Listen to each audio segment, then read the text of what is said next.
Hello, everybody. Nice to see you again. Lots of you who check in with me periodically will notice that there's less and less content sometimes, and sometimes there's a lot more. The way this consciousness works is that it goes through deep periods of rest and integration, and sometimes the energies are a lot more thick and potent than others depending on the level of density or unconscious material that they're processing. So the cycles, if you will, sometimes are longer in order for me to come on and produce content. And also, this content's not being produced for any other reason other than awareness utilizing it the way that it deems suitable. So there's very small percentage of the personal I or of Kate coming on here pushing to create these videos, less and less, because their frequency changes. So wisdom is simple, and it's not overload. It's not an overload of information. It's like they always say, that still small quiet voice. Like it's very it's just based on this inner knowing. So today's video is really an accumulation of weeks of processing and digesting density in the light of consciousness. And the truth be told, that I have tried to film the content week after week after week until it was realized that that there has to be patience and an integration period in order to talk about integration, if that makes sense. So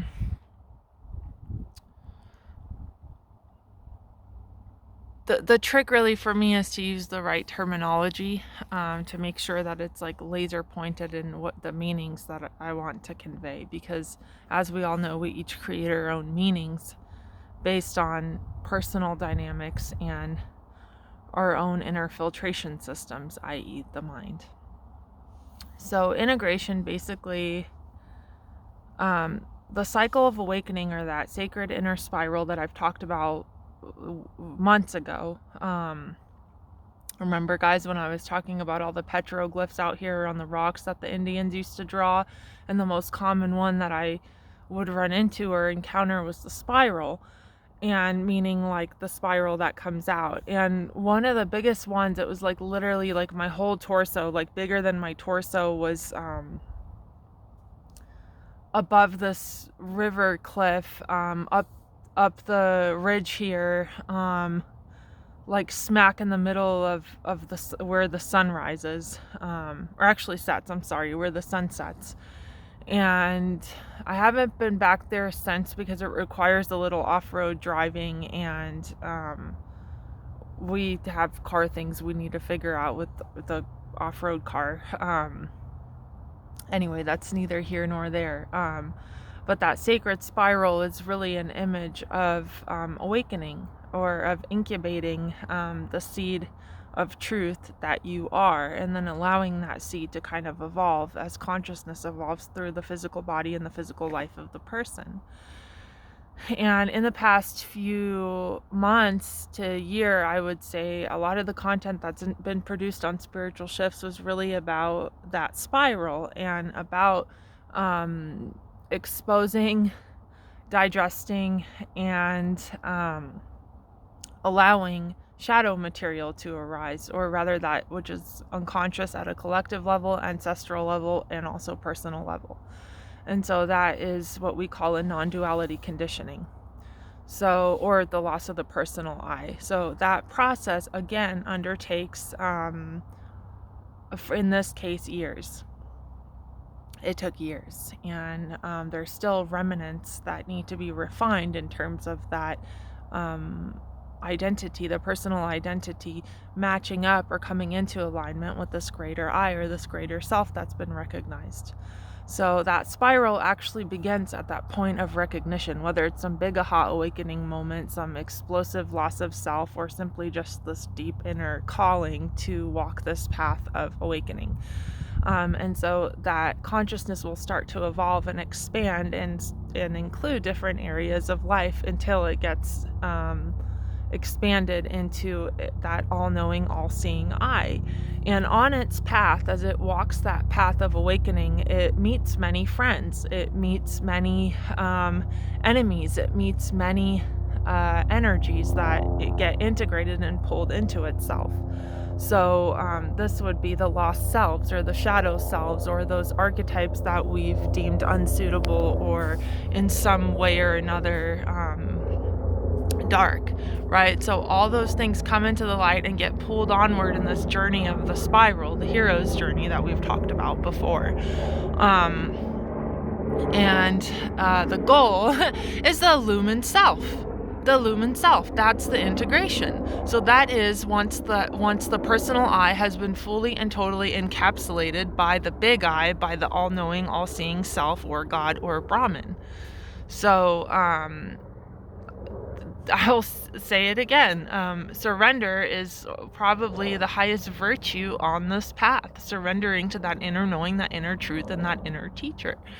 Because that inner you knows the way. It is the way. It's the only way.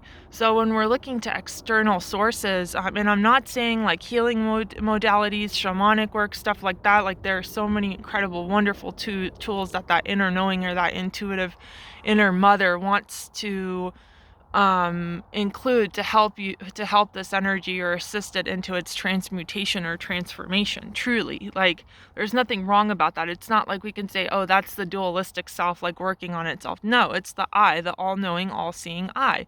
Like I myself have utilized so many tools that I won't get into now because this isn't the type of video I wanted to make. But the integration's intense and it happens on a physical, mental, emotional, and energetic level. So all those layers have to be included in that spiral-like journey of expansion of consciousness, merging with the self, capital S. So, one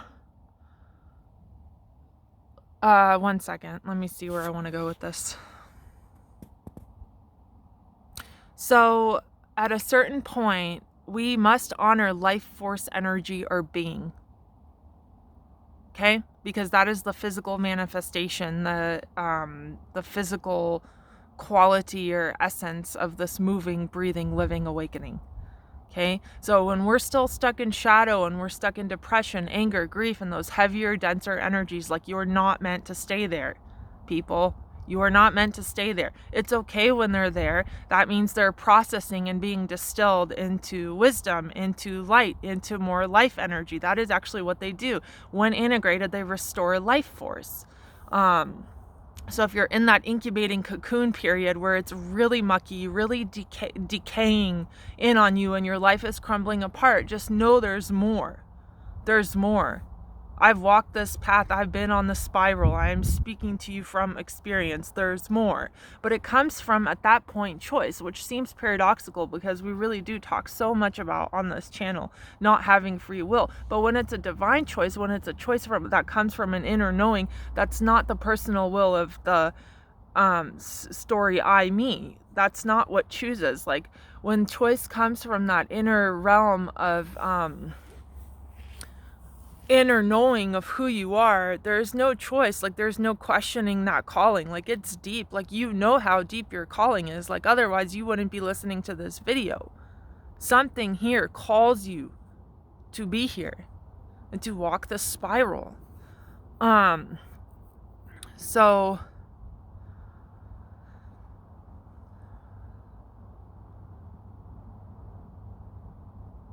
So yeah, in that shadow self, you're in between two worlds, right? You're in between that world that is dying and the rebirth that has not yet occurred, or that expansion.